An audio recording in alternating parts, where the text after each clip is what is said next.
मुझ पर एक ऐसी आयत उतरी है जो हजरत सुलेमान के अलावा किसी नबी पर नहीं उतरी। मुझ पर एक ऐसी आयत उतरी है जो हजरत सुलेमान अलैहिस्सलाम के अलावा किसी नबी पर नहीं उतरी। वो है बिस्मिल्लाह। सारे मेरे साथ पढ़ें, बिस्मिल्लाहिर्रहमानिर्रहीम। अल्लाह। और हजरत जाबिर फरमाते हैं रजी अल्लाह तआला अन्हु, जब यह आयत नाजिल हुई तो बादल मशरिक की तरफ छट गए, हवा साकिन हो गई, समंदर ठहर गया।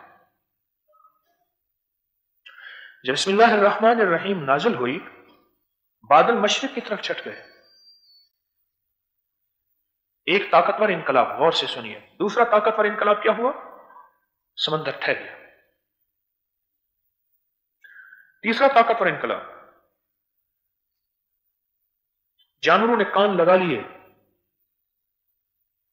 अपनी सारी सोचें, सारी समझें, सारे जहन, हर चीज से हट के कान लगा लिए। और चौथा इनकलाब, शयातीन पर आसमान से शोले गिरे, अंगारे गए और वो चल गए। और पांचवा इनकलाब, परवरदिगार आलम ने अपनी इज्जत और जलाल की कसम खा के फरमाया, अल्लाह, इज्जत और जलाल की कसम खा के फरमाया, जिस चीज पर मेरा यह नाम लिया जाएगा उस चीज में बरकत होगी। मेरे रब ने कसम खा के फरमाया, मेरे रब ने कसम खा के फरमाया कि जिस चीज पे यह नाम लिया जाएगा उस चीज में बरकत होगी। जिंदगी में बिस्मिल्लाहिर्रहमानिर्रहीम को अपनी सेहत का, अपनी जिंदगी का, अपने जिस्म का हिस्सा बनाएं, अपनी राहत का हिस्सा बनाएं।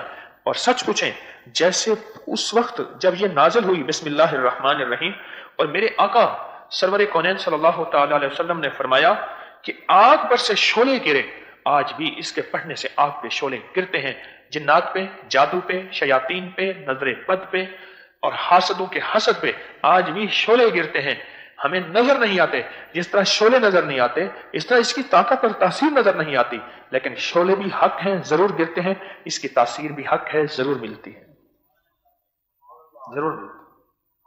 और अगली बात अजीब है, मेरे अल्लाह ने अपनी इज्जत और जलाल की कसम खा के फरमाया, जिस चीज पर मेरा यह नाम लिया जाएगा मैं उसमें बरकत कर दूंगा, उसमें बरकत हो जाएगी।